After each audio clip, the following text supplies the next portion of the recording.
Morning, everyone. This is the last day of our spring retreat. It's been wonderful practicing together with each of you. It's an honor, really. I'm really grateful for this practice and for each of you, the way that you show up, and that really this is not an easy practice to do.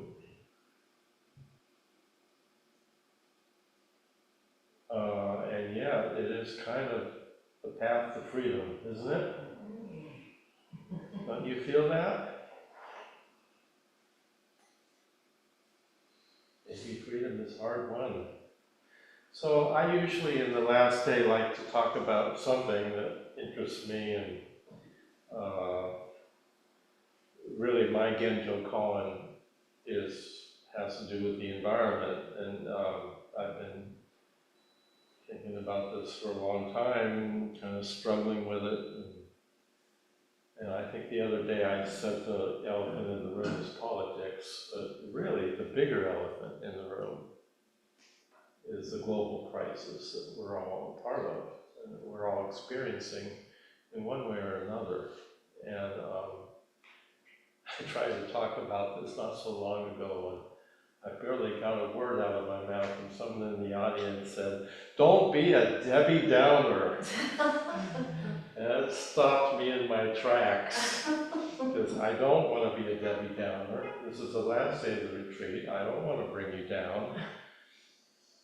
But I also don't want to avoid reality. And, June Roshi, a wonderful talk yesterday, talking about turning into the skid. Well, this is a big skid. This is a pretty big one.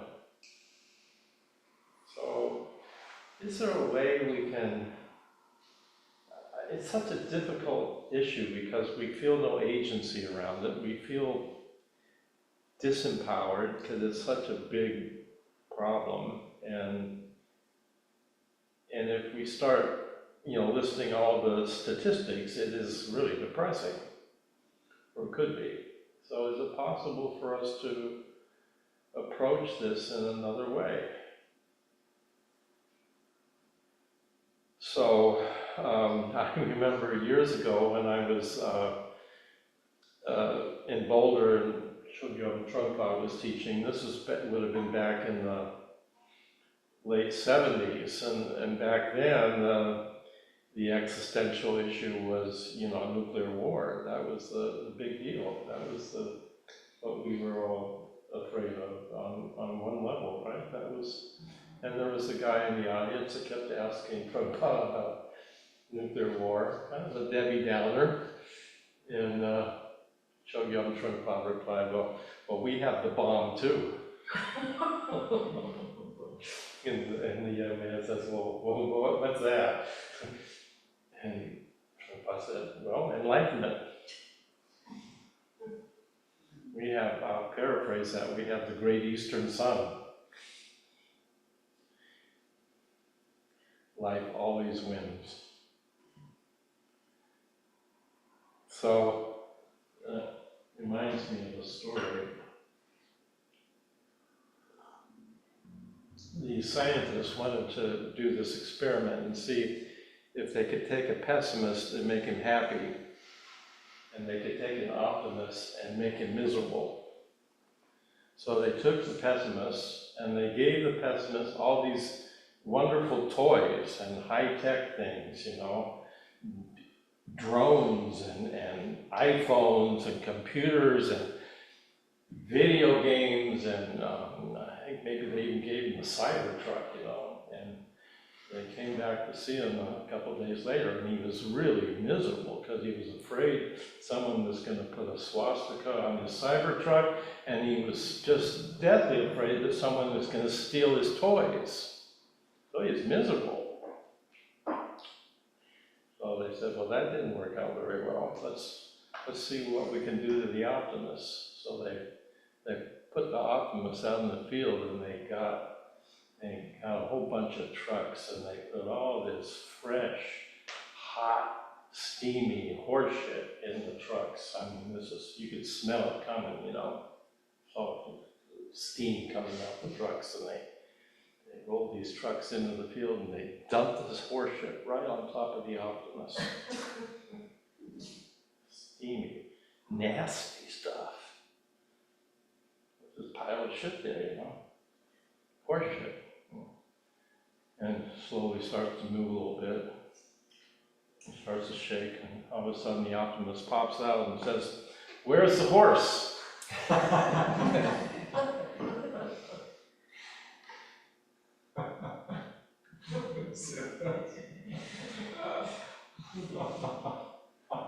So, even when we have big problems, it's how we approach them matters.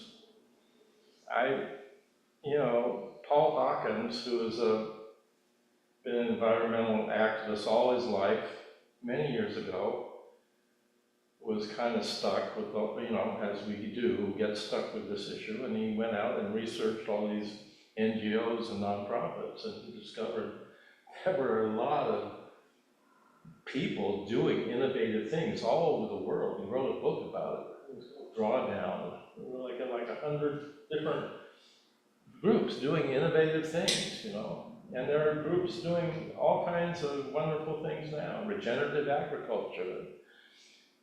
There's a lot of the disruptive technologies that are being developed through AI are all green technologies in major sectors of the economy. Transportation, electric cars, batteries, energy, solar, batteries, wind, food, using AI to make proteins that don't come from animals, labor, robots, all these are green technologies that have a promise for addressing the global crisis that we're all facing.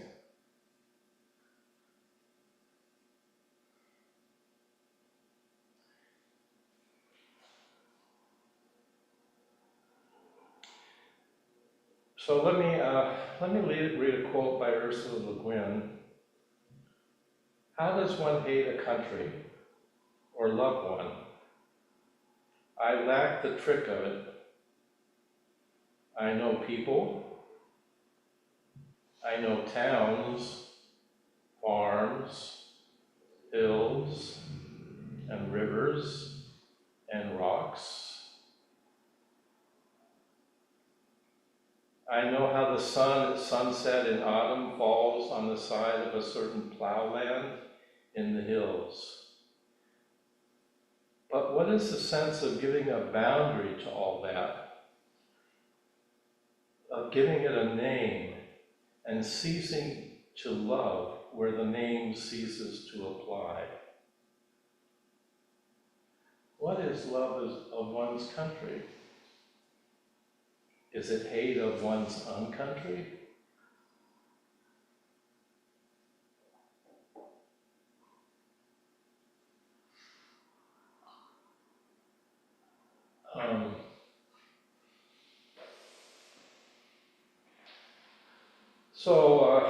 I'm going to do a training this year with Nora Bateson, who's the daughter of Gregory Bateson, and I'm training in something she calls warm data labs.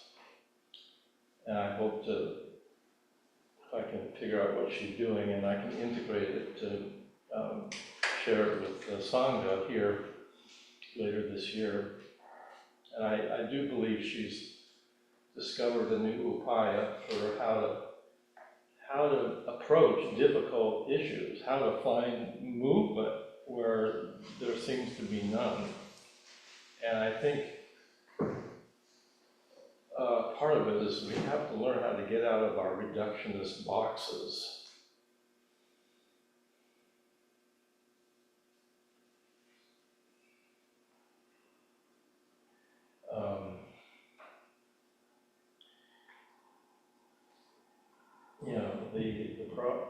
First of all, it's not one thing. you say global warming, but it's so much more than global warming. You say it's rising sea levels, it's so much more than that. Okay, it's forest fire, extreme weather conditions, the loss of species, the acid in the oceans. It's so the term that's now used when talking about this often is the meta crisis or the poly crisis, because to even talk about it, we have to appreciate that there are all kinds of underlying dynamics that are contributing to the problem. And that's what makes this so difficult to talk about, because it's complicated, it's complex. And what happens when we feel the urgency of the existential threat to our species, to our planet, is that there is a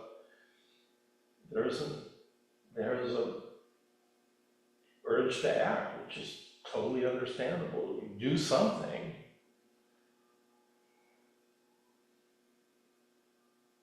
And what we do is grab for some linear solution to fix some piece of it.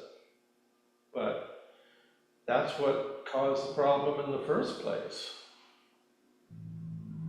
We have this mechanistic way of thinking about the world that is totally outdated. It's not accurate. Planet is complex. No linear solution is going to fix that problem. And so you have this kind of crisis epistemology that talks about facts and figures and things, and part of it's not totally untrue. I mean, but it's not gonna get it. It's not gonna address the complexity. So Kyle White, who's a Potawatomi Native American teacher, I think he's at University of Michigan, talks about, we have this crisis epistemology that ends up trying to engineer something that started the problem in the first place. And so Kyle White talks about a kinship epistemology, because if you engineer a problem,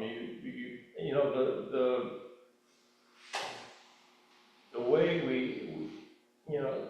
June quoted something from Joan Halifax yesterday, which I totally get the sentiment of that. We need to try to understand social, cultural, political, economic systems, but that's so abstract too, How do we have, what is capitalism?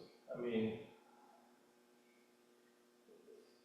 are we talking about predatory capitalism? Are we talking about inequality of rich and poor? Are we talking about free enterprise? There are a lot of perverse incentives built into these large cultural systems that we live in, and they've been here a long time. They have a long history. It can be very hard to change them. But free enterprise, that's why people come to America, is because for freedom. They want to start a life. They want to grow a family and a business and make a living. What's the matter with free enterprise? So it's complicated. What are we going to replace capitalism with?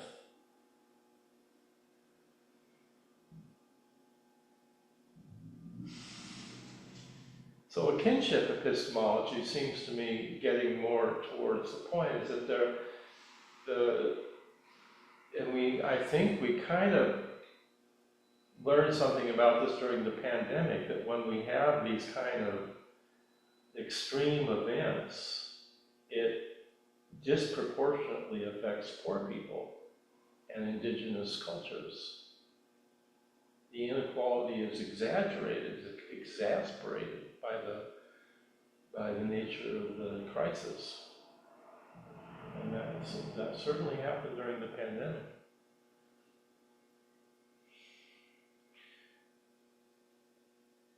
But I think what Kyle White is getting at, and I think what Nora Bateson is also trying to address, is how can we find movement in this at the place where we're living? Not in an abstract way, but in our families, in our communities, with each other.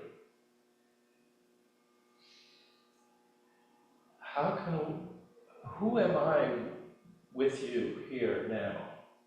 Because this is what, this is real. Who am I?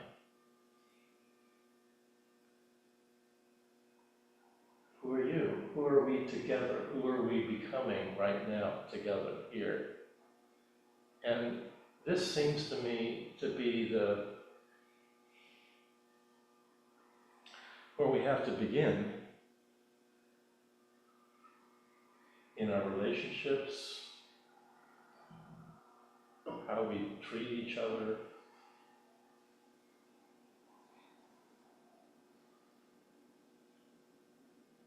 And nothing in our world is static.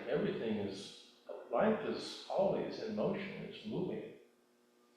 And yet we pull something out from that. When we pull something out of that, we decontextualize it and we abstract it, and then we try to fix that, but we could be creating more problems. We could be creating more harm.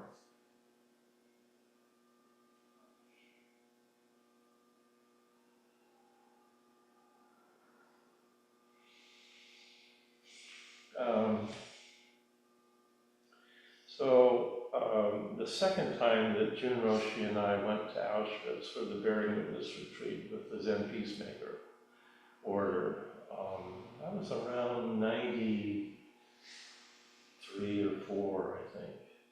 That was, I think, the first time. No, I think it was the second time. It was the second time, I know, because I came home and started a community garden, so it had to be. Maybe the first time. You started a community garden after the first time. Oh, that was the first time we Yeah, went? and then when we were working with Bernie, which was in 2000. Oh, okay. That was the second All right. time. So anyway, I get confused about dates, but what I remember after that Bearing Witness retreat is we went somewhere and we had finished a 7-day retreat in Auschwitz, and Bernie gave a short talk, and at the end he said, "Now what are you going to do? What are you going to do?"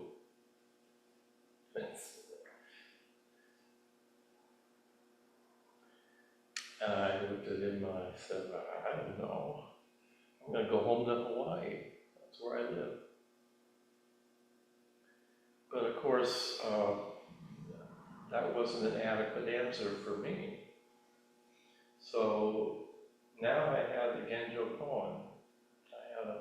Genjo koan is your life koan, the koan that, and it's a koan because you can't solve it, you can't fix it, you can bear witness to it, you can find clarity in it.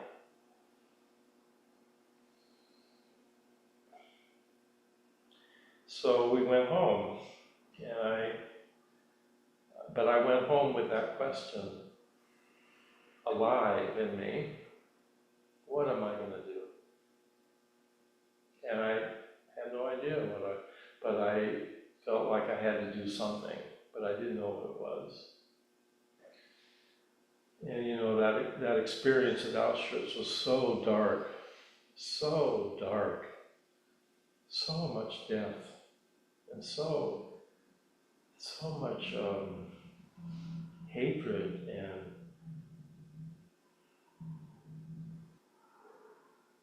dehumanization of people, othering of Jews, gypsies, anyone that was different. So I began to feel like I needed to bear witness to the planet in some way, but that seems very abstract. And I guess I could have you know, go out and demonstrate or carry a sign, but that didn't feel like anything I wanted to do at all.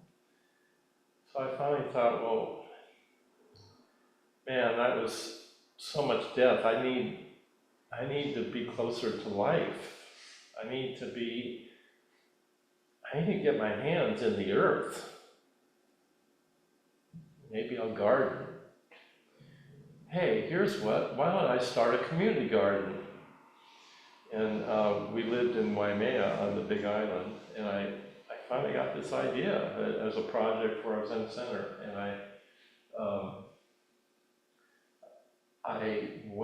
we had a local school in the town, Parker School.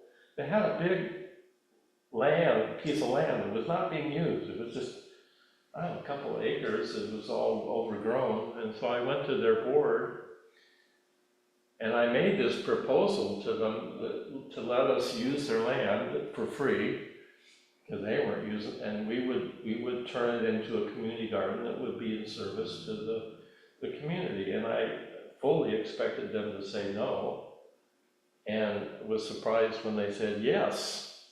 So all of a sudden we had a new project, and so now this is kind of interesting, and this would not have happened if I hadn't gone to Auschwitz. It wouldn't have happened if I hadn't kind of stewed with the question for months, not knowing. And we created this, we call it Ikapona, which is also the name of the hula school, which means cultivating the goodness. And we had a mission, which in 3 parts. It was a project of our Zen Center of Hawaii, and the first mission was to model and practice sustainable agriculture, to learn everything we could about that. And we did that. We brought in John Jevons, who's a biointensive farmer in California that teaches all over the world. I don't know if he's still teaching. He might be retired. This is a long time ago. He was a wonderful teacher, and I read everything, and he was basically teaching. They did biointensive, I think it had another name in France, maybe biodynamics, but they basically, to do sustainable farming, you have to grow the topsoil, and you don't just grow plants. If you're losing topsoil, it's not sustainable farming. So biointensive farming, you double dig the beds, and you don't use any outside fertilizer or insecticides, because you're growing healthy soil, and then you have healthy crops, and it's not monocropping, so you have diversity of plants, and you have a healthy ecosystem. And the only thing I ever brought in from the outside it wasn't horse shit, but it was chicken shit. And I had a truck, and we were up about 3,000 elevation, and there was a chicken farm down the hill. It smelled like chicken shit. You could smell it. And they liked what we were doing, so they told me I could come down anytime I wanted, bring my truck down. They take up one of these tractors and they take a whole thing of chicken shit and they dump it in the back of my truck, and my truck's here, and this is the head of the truck, and goes like here. And I look like a lowrider in East LA, and I'm full, the whole truck's full of steaming hot chicken shit. This is the best nitrogen for a compost pile.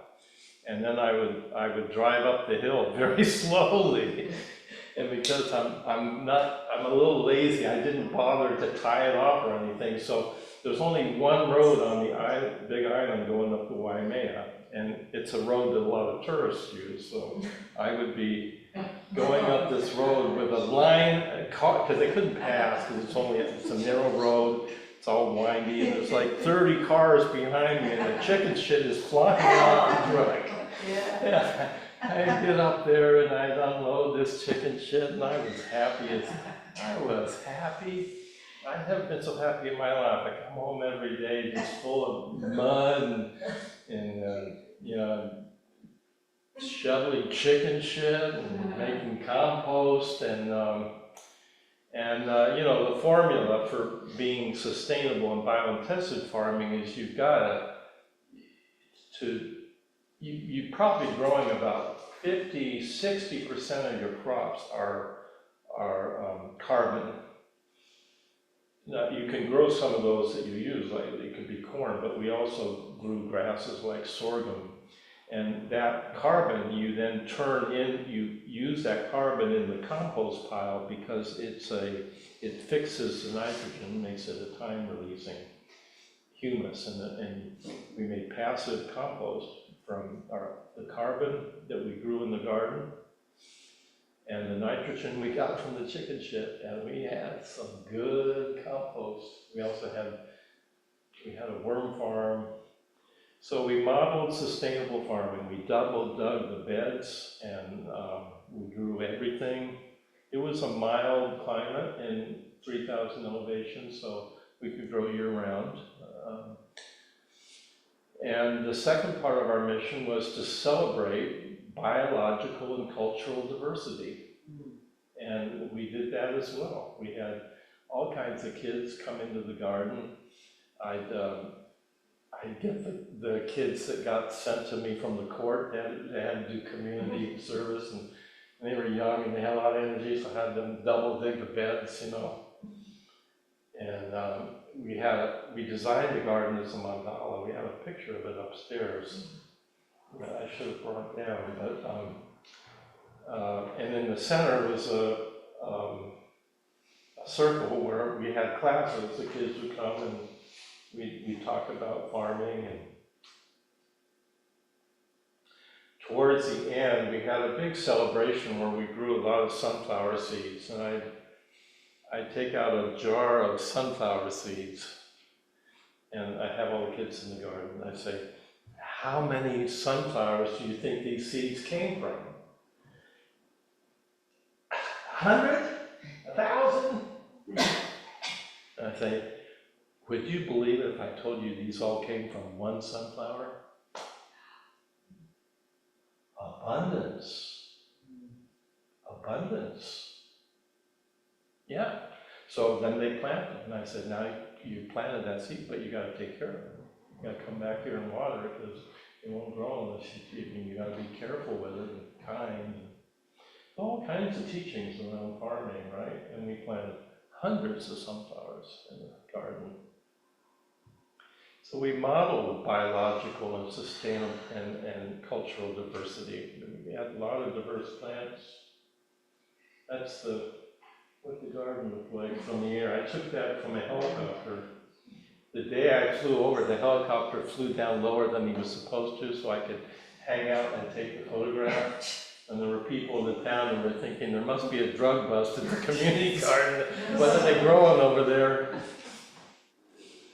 How big was the field? Huh? How big was the field? Probably about an acre altogether. No bigger. To really do sustainable farming, you have to do it on a smaller scale. Once you get above 3–5 acres, you've got to start using heavier equipment like tractors, which are expensive and often, you know, it's hard to be sustainable. I'm sure there are people doing regenerative agriculture on a much larger scale now, but we didn't know about that in those days. And then the third part of the mission was to cultivate community, which we did. We sold food in the community every week. We had a farmer's market. People came by, and we were right in the center of town. Met a lot of people, and I also discovered a sense of place through that. There was it's hard to put it into words, and I also had a very intimate connection with the moon and planting, because I was planting a lot, and there's this, I forget, it's been a long time, but there was a certain time before the full moon or after it that is the best time for planting, or maybe it was the new moon, I can't remember anymore. But when you're farming like that, you get very sensitive to the cycles of the moon. And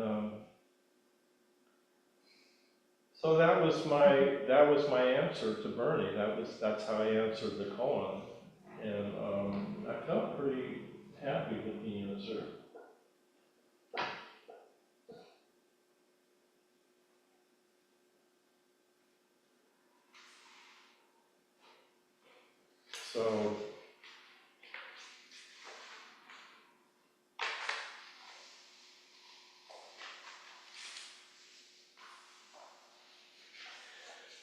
So I think part of what we are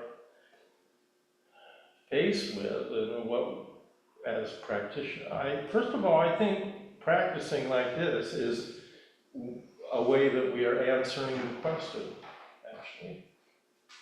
I think we imagine that we have to answer the question by doing some big dramatic thing, and some people might do that, and we might even be a part of something like that, but I'm not sure that's,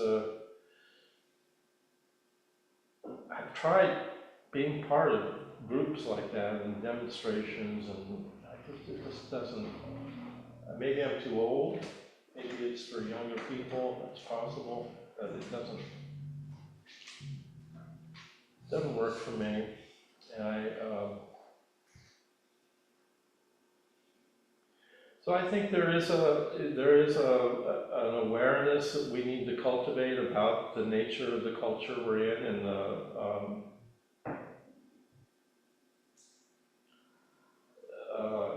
the kind of double binds that we're faced with on a constant basis that we may not even be aware of. I'll give you just a simple example. When we started Zen Center, this Zen Center, we were on Humphrey. Remember that sky? Yeah, those are good days, right? Yeah, yeah. And we had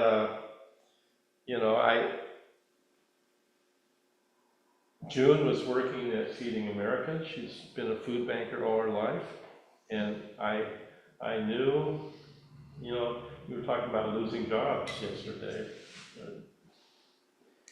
Well, I knew June was going to lose her job. I knew she had a supervisor that was younger than her, that wasn't very sensitive, didn't appreciate June. And so June would come home and tell me about the fear in the culture at Feeding America. This is 2008. This is when the economy went to the toilet. So I knew that was coming. And we had always had a Zen Center. We were never sustainable. June Roshi has supported the Zen Center from the very beginning. We weren't sustainable in Hawaii. We got grants for the garden. We got quite a few. In fact, we were so successful that I stopped farming. I started hiring people to work in the garden, and then all the joy went out of it for me. Because I wanted to work in the garden. I didn't want to administer a grant, but that's what ended up happening. And then so it lasted 3 years. The last year I was administering it. But June was working on the outside all the time. And that's how we were able to do the Zen Center, but we were never sustainable as a nonprofit. So in around 2008, I started thinking about this. I realized, okay, this is where the rubber meets the road. Are we going to have a Zen Center going forward that can support itself, or are we just going to have a meditation group and June and I will do something else in the world to make a living, and I was pretty clear that I wanted a Zen Center that was a Sangha, like we have here, which I am so grateful for now. It has grown up, but there were perverse incentives built into the whole thing, just like in our culture, just like in capitalism, all over the place. And and I was working with a wonderful man, a mensch, really, Archie Mack. He was a mensch. He was a just extraordinary guy. Straight shooter, came right out of he worked at Nabisco, so he was in the corporate world. And I'm an artist, and I'm being poetic, and he would always just like Bob, get your feet on the ground, get real. Marketing is about poetry, it's about prose. You gotta dumb things down, you gotta dumb things down. So I learned a lot from Archie, and we started to build the Zen Center that was sustainable, but it was very secular, and I was very sensitive that I was in a consumer culture. And and I heard over and over again, the consumer's always right. You got to answer the question if you're marketing at this level, what's in it for me? Now, that is a double bind for a Zen teacher. Trying to start a Zen center, what's in it for me is the most unecological question you could ever ask. And it is so far away from what the Zen spiritual path is. And yet we are in a consumer culture. We have to market the Zen center on some level to be sustainable. Now, because of all of your generosity and the strength of your practice in this sauna, we have grown and we are sustainable now. And we have been able to move more back into our Zen spiritual path with less emphasis on that kind of marketing we had to do in the early days, which is lovely. And that's an example of a double bind, but those are all over the place. We have double bind. Women are told you got to be assertive, and then if you are, you're told you're being bossy, or there's other words for it that are even worse. I'm not going to say them, but there's all kinds of double binds in the culture, and that theory of double bind came from Gregory Bateson, who was Nora's father. I took a class from Gregory Bateson the first summer that Naropa started. I really loved him. He was so mischievous. He was just full of these questions that I couldn't answer. And I didn't know what he was talking about half the time. He'd bring in a lobster, he'd say,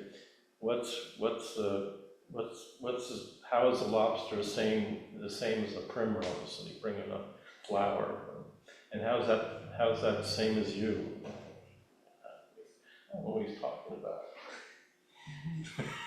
Talk about errors of logical types, and he'd say things like, if you don't have an epistemology, you probably have a bad one.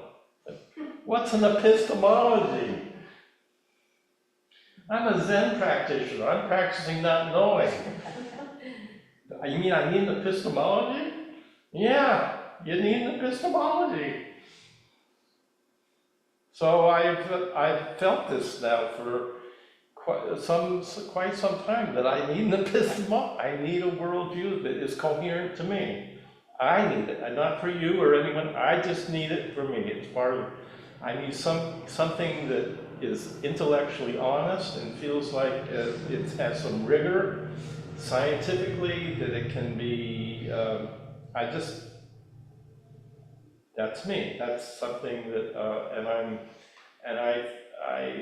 finding it with Nora Bateson, because she's his daughter and she's a scientist, and there's some rigor in her theory, and I like that. And I'm not going to get it in my Zen world, but it's all right. The world is complex, and I think that we need to find ways to talk to each other that honor our complexity, that don't reduce us down to an identity or even a pronoun. Not that there's anything the matter with any of that, but it's reductionist. If I have to fit in a category for you to see me, then I'm reducing my complexity and my individuality down to that category.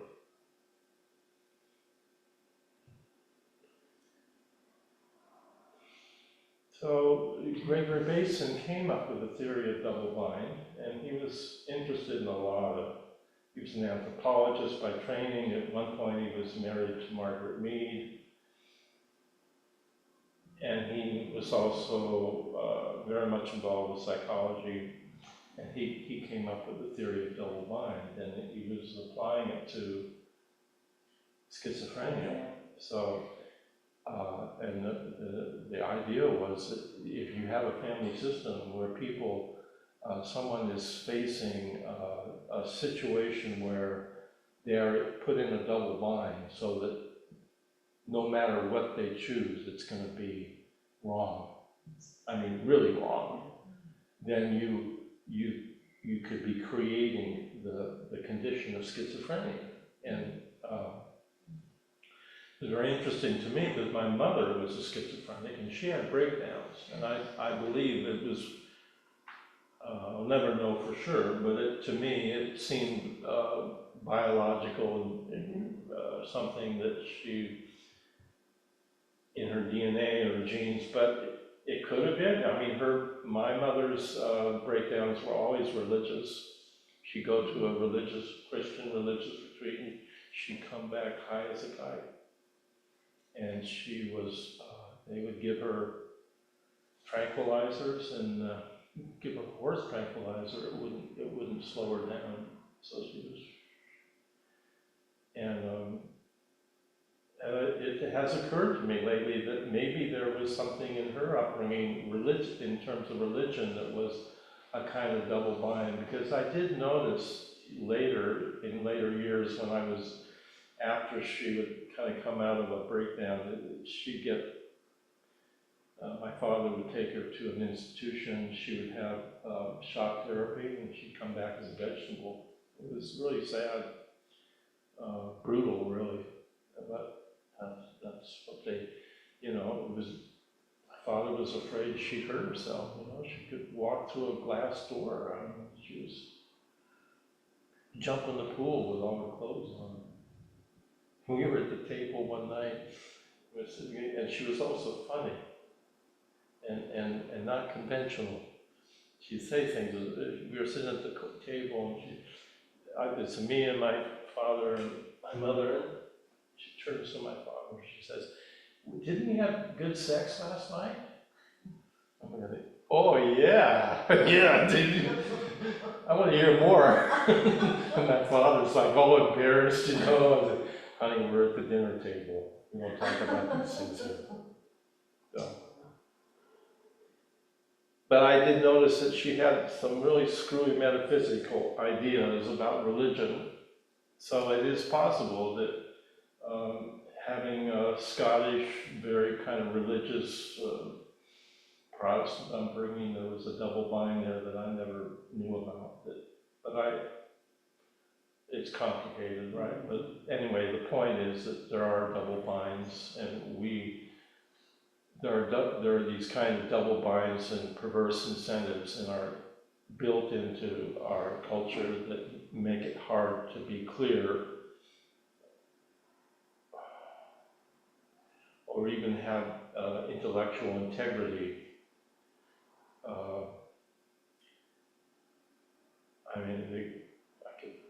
I don't want to talk about politics, but it just seeps in. So, the other day, the way Trump treated Zelensky in the Oval Office was just shameful. And then when he said, he said, "Ukraine started the war," and I'm thinking, gee, I don't think so. I think Russia invaded Ukraine, but it's possible NATO threatened Russia, and Russia felt threatened. And it's possible that, Trump just said off the cuff something about Ukraine started the war. He didn't even mean it. But once he said it, then he couldn't deny it anymore, right? That's Trump. He had to kind of double down on it. Oh, no. And so you have a lie. And everyone says, oh, it's got to be that way. And then there's a fear of whichever side you're on. If you don't accept whatever the particular ideology is or the way people are interpreting events, then if you step outside of your tribe, there's a real fear of getting shamed, of getting called out, of getting, yeah. So I think that's the world we're in, and like I said the other day, it feels to me kind of like a false loyal. We have to be loyal to something that isn't worth being loyal to at all. Our loyalty should be to the wholeness of life, to the systemic wholeness of life, that we are entangled in all these ecosystems we are a part of, and it's complex, and we should honor our complexity here. And we just reduce ourselves down in so many ways that make it very hard to even address the issue. So, I was talking about Wu Wei the other day, or non-action. So a shift in perspective might look like non-action. It might be having conversations with each other about our families, or our ancestors, or raising kids. We might not even be talking about global warming, but that conversation could be part of the process of addressing global warming. Because the issue is contextual, it has many contexts, and we can approach it through different contexts and start to appreciate the complexity of this thing and how we're entangled in it. And now, if I go any further, it just sounds really abstract, so I'm not going to. But I don't think the process that Nora has developed is abstract at all. It's about facilitating people getting together and having conversations about different contexts that are within the same problem that you're trying to work with. So, do no harm. That's our first pure precept. Don't cease from doing evil is how the words actually are. And it's not always a good question to ask. How do we create suffering? And maybe what are the unintended consequences of our actions that could cause suffering? If you have an ideology that you hold on to too tightly, on any side politically, it doesn't matter which side it's on, it's kind of a dead idea. You've created closure, and there's no possibility for growth or learning there. It may be convenient because it gives you a false sense of security and certainty about the world around you, but you've closed yourself off to the complexity of life, to the interdependency of life, to Indra's net. So, that's it. I don't know. I don't need to say anything more. We could have some discussion about it. But, these kind of unintended consequences happen all the time. So, an example would be people, engineers saying we need to build a dam so that the village downstream doesn't flood or something, or we need electricity. They build a dam and then it kills all the salmon because they can't spawn in the river anymore, and the whole way of life for an indigenous people goes missing. They can't fish for salmon anymore. So those kind of things happen all the time in our culture. I think it's partly because we're blind to the nature of the world we're living in, and if we could live closer to nature, we'd be more skillful about how to be on our planet. But the planet's not healthy, so on some level, neither are we. And I don't know that we can fix it, but I think we can talk about it, and we can bear witness to it, because we have this practice and we have the strength to do that. But it's really important that I think we learn how to grieve this without it taking us down. That it can open our hearts, make us more connected. and supporting of our respective families and communities so that we can show up here and be helpful. Yes.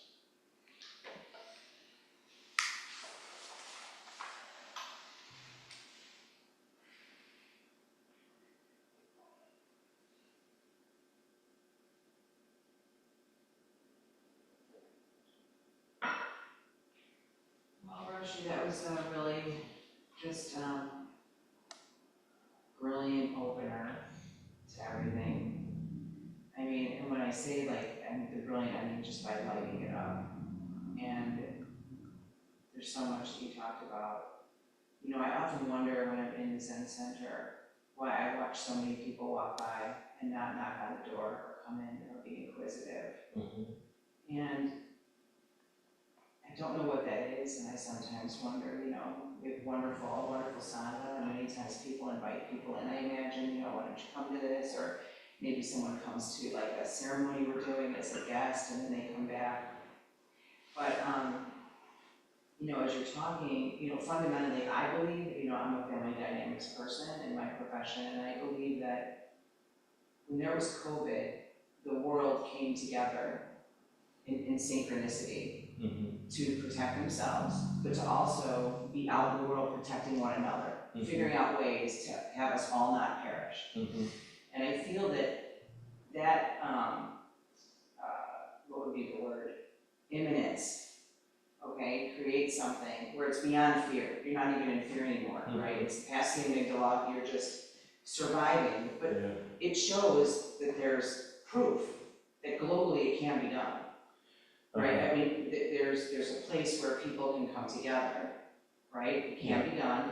It happened in COVID, Mm-hmm. but you know, the question really is, like you say. Sometimes I say to myself, you know, I understand the practice, I understand sitting, I understand working within my own family, because fundamentally, each person's thriving, I believe, this is me, is based on the condition of their family dynamics and their family of origin and. It not necessarily what happened in the past intergenerationally, but whatever their family is today. If it's your two best friends and the person you work with, that's your family, you know? And everything is about the problems, but no, everything's about communication. That's really what everything's about. Yeah. And unfortunately, we're coming out of COVID, where we have these young movers, kids, and you know, these who are like millennials, but really lost the ability to communicate.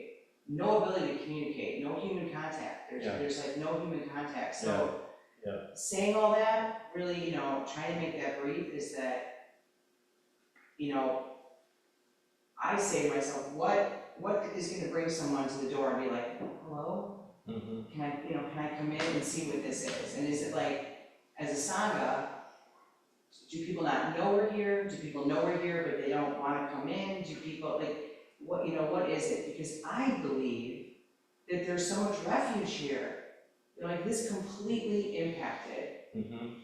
It completely opened up to me, like my purpose and why I'm here. Mm-hmm. I mean, everybody should have that opportunity. Right. I mean, I'm just saying, but you know, it starts here, but sometimes I think, well, there's people that are really doing stuff about the problems and I'm not one of them. And I feel like, how is sitting on my cushion? Well, you know, people have their own religions and churches and Muslims, and you know, there's a lot of different ways people can be clear, and we're not the only way. But I do think people, when they do come here, often come here because they're suffering and something isn't working in their life, and they're looking for something that'll work. No, and people come here for a lot of different reasons. So, but not, you know, yeah. But I mean, is it like a Mythbusters task? Like, you know, this idea of what maybe Zen, what is, you know, like what maybe like, you know, what is it? Do people feel that? Well, I don't know. It's mysterious. It's karmic. People have a karmic propensity to something, and they show up at a certain time in their lives, or they don't. Or they don't. And I don't think we necessarily have to worry too much about being evangelical to go find people. They'll find us if we're skillful, if they need to. And if it's the right match, then they'll come. If not, then it's all right. There's lots of other groups. Options. Yeah, maybe they want to spend more time working on an environmental cause, or they're Right. working with homelessness or something else. There's so many ways. We're just, our way's wonderful. It's nice. If you want to come here and it works for you, great. If not, it's okay. Something that she said was that COVID brought us together, Yeah, but it didn't last very long. Yeah, I mean, pretty soon it was the Chinese disease. It became, you yeah, go to the store, people are walking out with 400 rolls of toilet paper. yeah, Somebody's walking out with none. yeah. It didn't last very long, the togetherness. Yeah. People come together in crisis. When we have a big snowstorm here, people will come out and help shovel people's cars, and all of a sudden it kind of shakes us out of our respective silos. Yeah, Jackie? I love the story about building the community garden. I always dream about doing something big like that, starting my own something, Yeah, but I struggle with my day-to-day, my job is so overwhelming that it seems impossible. So, but why isn't your job that big thing? well, it could be, but the system doesn't let it be. You're working in a dysfunctional system. Yeah, most everyone is. Yeah. It's meant to be. I mean, I teach teachers, right? What do you teach? I'm a professor of education, so I teach teachers. Work with schools, so this is exactly what I. Education is a huge systemic thing, and there's a lot of stuff in education that's off. And think of the things you could do within that system as an educator, as a teacher. Some little shift in a cultural system could actually have huge ripple effects for other people. And I feel like I'm trying to do that, but even the system of college that I'm at has so many things that hold me back too. Yeah. So I'm just struggling with trying to find that. Yeah, Part of me just wants to quit my job and just start something completely different, and the other part is like, well, no, I'm in the place that I should be doing these things, but so that's what I'm having a hard time with. When you ask what can I do, that's constantly my struggle right now, is feeling like I want to do more, but I have all these barriers. Yeah. And maybe the barriers are kind of like koans. If you treat them like a koan, then instead of it being something you have to fix, it's something you're bearing witness to. And maybe there's a way to go in and through it that way, rather than thinking it's something you have to fix. I don't know.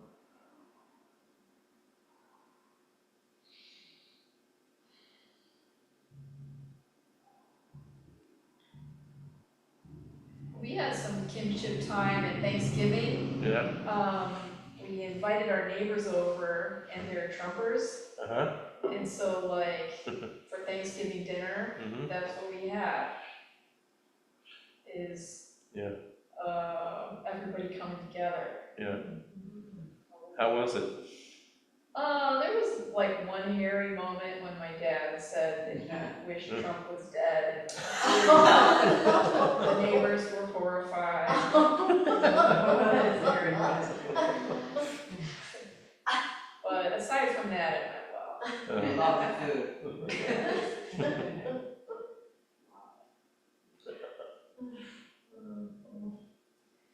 I have a comment, question.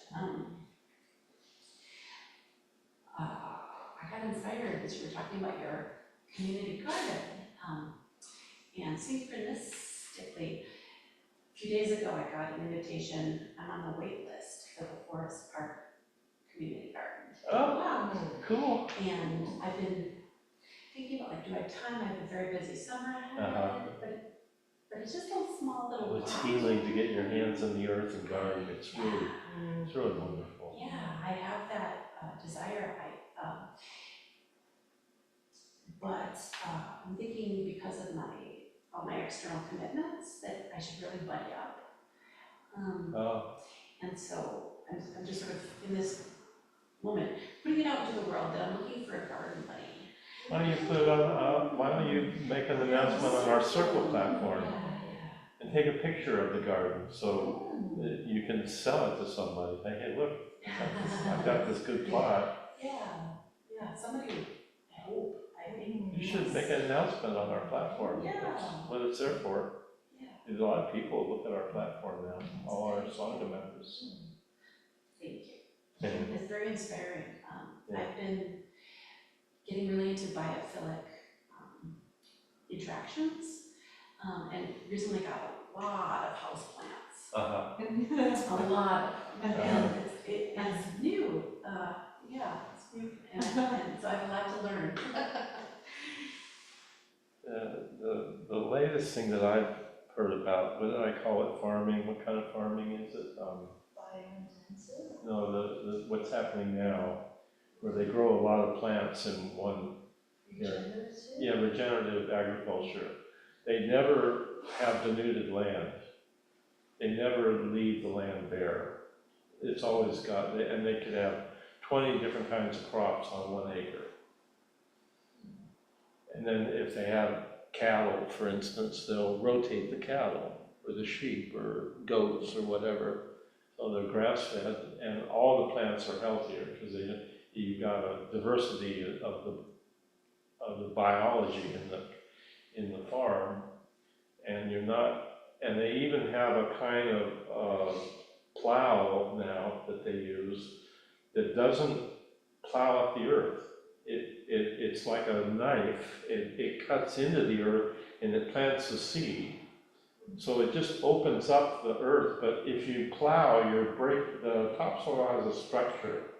And if you plow that topsoil, you break up that structure and it actually damages the topsoil.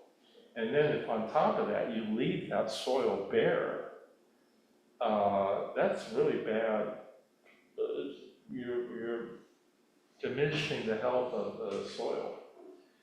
And then when you get into monocropping industrial agriculture, which is what we do, it's a vicious circle. I mean, talk about perverse incentives. Once you are farming that way, you have to protect against insects because the plants aren't as healthy. So then you need insecticides, then you need more fertilizers because the soil isn't healthy, and it's just a vicious cycle of it's not healthy.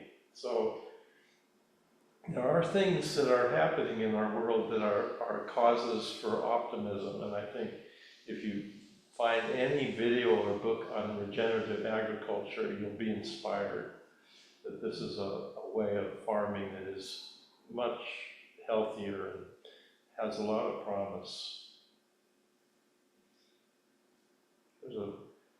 I think I have a post on it on our blog for Mother Earth, or the Earthwatch blog about, there's a really good video on it that's quite inspiring. I forget what it's called.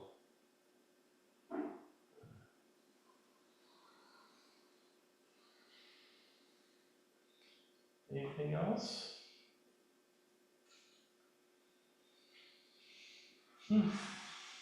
Okay, I think so. We'll have council tonight at 7. We'll have the regular afternoon schedule. You can do practice immediacy, or you can sit or rest. And then we'll have council at 7. And just so, since you're all here now, I always say this at the end of a 7-day session, that you are in an altered state of consciousness right now. You're more dilated, and you need to just be mindful when you're driving a car or you're riding on a train in Chicago, not to fall in love with everyone or stare at them too much, because you're still in Chicago and it might not be received the way you thought it should be. Okay, just be mindful that you're really opened up and dilated, and you need to make sure you're safe. Can I ask you one question, Roshi? Yeah. How did you end up in Chicago, or what part? What? How did you end up here? Oh, that's a good story. Well, June and I left the Peacemaker community in Massachusetts. That was in around 2002 or 3. And June got a job here, working for Feeding America, which is a big nonprofit that supports most of the food banks in America. They have a food bank, and June's been a food banker all her life, so they were more than happy to hire her to work on the children's. Were you working with the children's stuff? After school feeding programs. So that's how we got here. And our first year, we rented an apartment in a big high-rise building in Lincoln Park. It's right close to the lake, and it was really wonderful. And it was June took the train into work, and I was depressed. I had left Bernie, and I felt like I had failed completely. I already had been empowered as a Zen teacher, but I didn't have my voice. I didn't have my footing. I was sick of not visioning meetings with Bernie, where we'd sit and Bernie say, "Let's vision," and we would all talk, and then Bernie decided what to do at the end of the meeting. And I was like, I'm just tired of nonprofits. I'm tired of visions. I'm tired of. And I said, I'm going to go out and try to make some money doing real estate. And I spent and lost money on some stupid it wasn't I wasn't going about it in a professional way. I was taking these courses on how to, basically it's how to scam people when they're suffering. And I just was terrible at it. I just I couldn't do it. I didn't make any sales. I worked really hard at it. And I spent money for these courses, and I think I went to Denver for one, and it was all these, it was just terrible. I was really depressed. And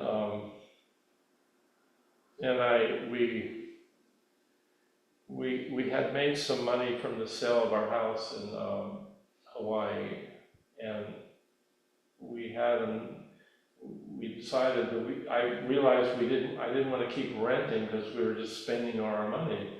And we had enough money to make a down payment on the house, and then so we started looking for where we would go.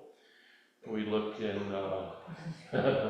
we looked up north, we looked in the university down south, and we looked in Oak Park. And Oak Park felt kind of diverse, and we liked that feeling of it. And it was far enough out of the city that it wasn't so dense, so we looked around here. We almost bought a house with a whole foundation that was slanting. You walk in the living room floor was actually like this. And I'm thinking, boy, this is going to be really cheap. Let's get this house. And so June was talking about it, saying, man, maybe we shouldn't do that. It might be kind of expensive rebuilding the foundation. But so thankfully we didn't get, and then we found this Victorian house on Humphrey, and it occurred to me that it would make a nice Zen center. But at the time that we bought it, we didn't have the Zen center, and it took a little while to come around to it. And I went to a retreat with my teacher in San Diego, and I remember going to Doksan with Bill Jordan, who's actually a Republican, and he's my Dharma brother, and I love him dearly. And we've had lots of arguments, but and I went into Doksan to see Bill, and I was really depressed. And he says, Joshin, you were trying to be a peacemaker, why are you so depressed? I mean, if you're starting out to make peace in the world, you're gonna fail, you're not gonna.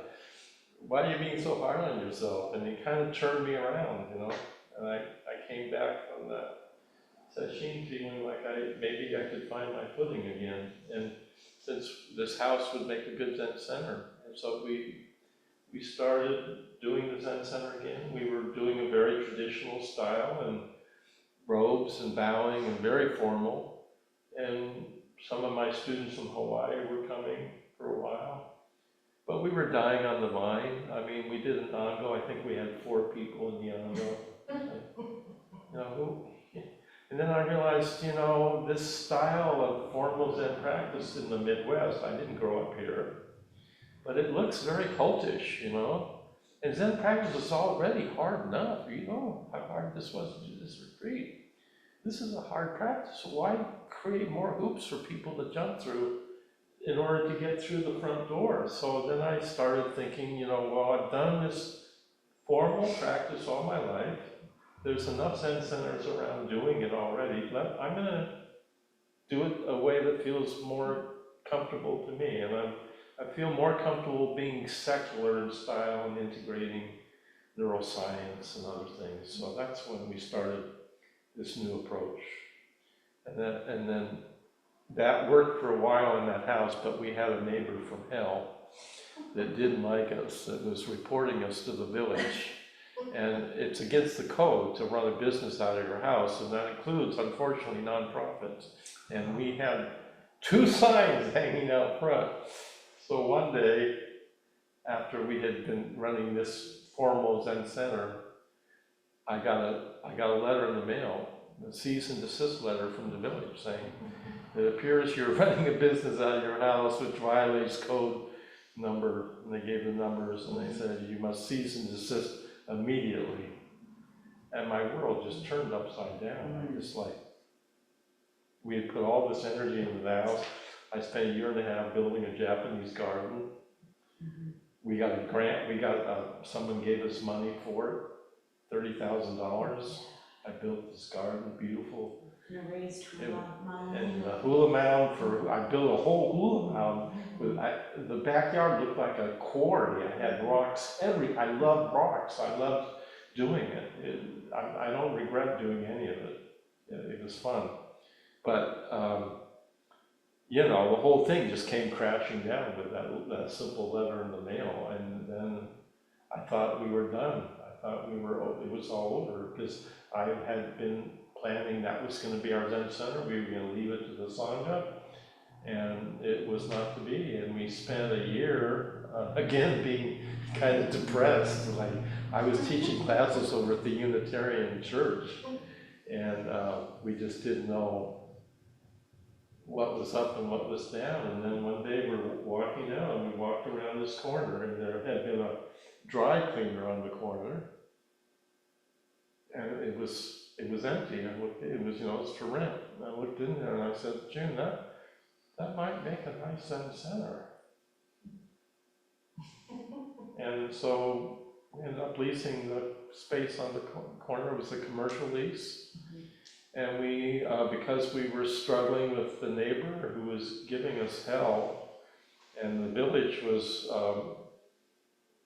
it was clear we couldn't do the Zen center in the house anymore, so we started downsizing and rented an apartment above the space there, and we eventually sold the house. It was expensive. The house was expensive. It was, you just pour money down a Victorian house, oh my God, the things we had to fix all the time. And the strange thing was, we thought it was such a great thing at the time, because it was a nice house, and it was fun being there, right? Nice to have it. Zen garden. Yeah, the Zen You know what it garden. now is. We could sit outside, the sand garden and everything, but it was a bubble. We didn't realize what kind of bubble. It was a bubble because June and I owned the house, and there was something different that happened when we moved to the commercial space. It was more neutral. And I think it actually made the Zen Center more accessible to people from the outside than the house did. We couldn't see it at the time because we were too close to it. But once we were out of the house and down there, it felt better. So are there other Zen centers that are this secular then? That are what? This secular, like you said, that was kind of Oh yeah, I think there's others now that are doing, there's all kinds of diversity in the Dharma. You would find a lot of different ways people are practicing. There's a lot of small, like kind of meditation groups at centers that might meet once a week and whatever. You know, I wanted a Zen center, I wanted a Sangha, I wanted the full thing. I didn't just want a meditation group, and that means you have to build a nonprofit. And we've worked really hard over the years to make this place sustainable, and with everyone helping us, we've been able to, this is what we are now. Because of you. So, happy outcome. Practice is powerful. You think you're sitting and doing nothing, but actually there's all kinds of contexts rippling out from this practice that some you can see and some you can't. And I think Zen is very relevant to the time. It's a way to learn how to be flexible and to roll with change. It's unskillful to have fixed ideologies in a time like this when things are changing so fast. You gotta change on a dime.